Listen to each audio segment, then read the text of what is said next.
Malta kisbet sospensjoni temporanja tal-ħlas tas-sistema tal-iskambju tal-emissjonijiet tal-Unjoni Ewropea fuq titjiriet li jitilqu minn Malta. Din l-aħbar pożittiva tħabbret permezz ta' stqarrija mill-Ministeru għall-Enerġija, l-Ambjent u r-Ġenerazzjoni tal-Port il-Kbir dwar il-kisbiet favur aktar protezzjoni mis-sistema magħruf aħjar bħala l-ETS.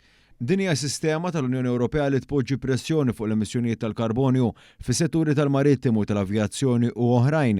Lan ta' din is-sistema huwa li tnaqqas l-emissjonijiet madwar l-Ewropa.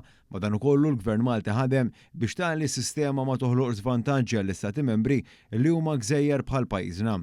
Għaldaqstant il-Gvern b'mod konsistenti ressaq rakkomandazzjonijiet biex din is-sistema tkun sensittiva għal tali karatteristiċi. Dawn ir-rakkomandazzjonijiet issa intilqgħu mill-Kummissjoni Ewropea u assiguraw protezzjoni akbar lil pajjiżna u stati membri oħra b'karatteristiċi simili bħal Ċipru u l-Greċja. Apparti l-aħbar tal-estensjoni ta' sospensjoni temporanja ta' tali ħlasijiet skont is-sistema fuq titjiriet minn Malta sal-2032 intilħaq tragward importanti fil-qasam tal-merkanzija. Fil-fatt fil-qasam ta' transshipment, irġifieri merkanzija li tgħaddi minn pajjiżna fi triqieta lejn destinazzjoni oħra, din il-merkanzija mhux se tkun soġġetta għal ħlasijiet tal-ETS, dan sakemm il-merkanzija ma tkunx destinata l-Unjoni Ewropea.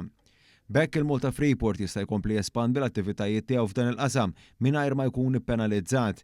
Fuq l-istess linja ta' ħsieb il-klawżola dwar il-portijiet fil-viċin ġiet estiża wkoll biex tkopri l-portijiet kompetituri kollha fl-Afrika ta' fuq. Dan bilan li tingħalaq lakuna li tħeġġeġ lill-operaturi marittimi jevitaw portijiet fl-Unjoni Ewropea biex inaqsu l-ispejjeż relatati ma' din is-sistema.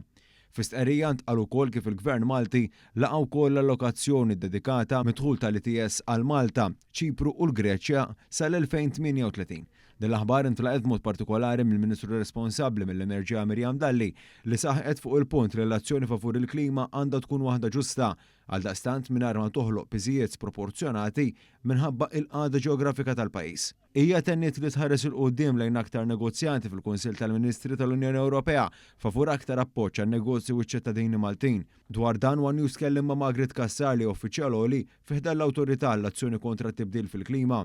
Kassar tenniet li għalkemm dawn l-iżviluppi huma pożittivi għasfadal ħafna xogħol xi jsir. Il-ħidma ma tiqafxaw, inħarsu l-qudiem mid-ġimgħa d-dieħla stess jibdew in-negozjati fil-Kunsill Ewropew fejn Malta għad baqala sfidi li għadhom iridu jiġu indirizzati minn dan il-mekkaniżmu u bħala awtorità tal-klima ser inkunu qegħdin inkomplu niddiskutu mal-partijiet konċernati inkluż is-settur privat sabiex nissalvagwardjaw u nassiguraw li ma jkunx hemm piżijiet fuq il-familji u n-negozji Maltin minn dan il-mekkaniżmu.